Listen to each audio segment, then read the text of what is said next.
இந்த ஃப்ரெஷ் பால பார்த்ததுமே டயட்டுக்கு வந்து பாய் பாய் சொல்லியாச்சு. 1 வீக் வந்து ரொம்ப டிசிப்ளினா அந்த டயட்ட வந்து மெயின்டெயின் பண்ணிட்டு இருந்தேன்.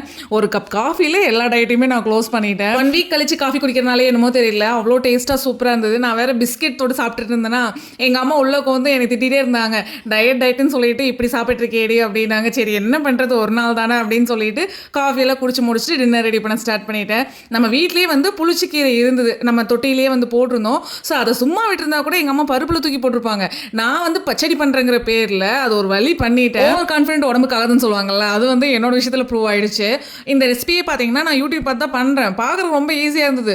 பார்க்கறதுக்கு ஈஸியா தானே இருக்கு, செய்யறதும் ஈஸியா தான் இருக்குன்னு சொல்லிட்டு ஓவர் கான்ஃபிடென்ட்டோட பண்ண ஆரம்பிச்சேன்.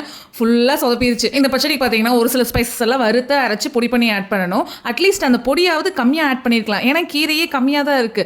நான் அரைச்ச எல்லா பொடியும் தூக்கி போட்டா அது எங்கேயோ வந்து பச்சடி மாதிரி வரல. இட்லி பொடியில் எண்ணெய் ஊற்றினா எப்படி இருக்குமோ அந்த மாதிரி இருந்தது.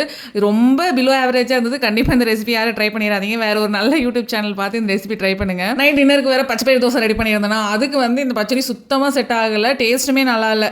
நல்ல வேலை அம்மா தேங்காய் சட்னி அரைச்சி வச்சிருந்தாங்க. அதை வச்சு நைட் டின்னர் வந்து சூப்பராக கம்ப்ளீட் பண்ணியாச்சு. நீங்களும் இந்த மாதிரி ஏதாவது ஒரு ரெசிபி செஞ்சு சொதப்பிருக்கீங்களா அப்படின்னு சொல்லிட்டு மறக்காம கமெண்ட் செக்ஷனில் கமெண்ட் பண்ணுங்க. இந்த பச்சை பயிறு தோசையோட ரெசிபி வேணா சொல்லுங்க. இன்னொரு ஷார்ட்ஸ்ல வந்து நான் ஷேர் பண்றேன்.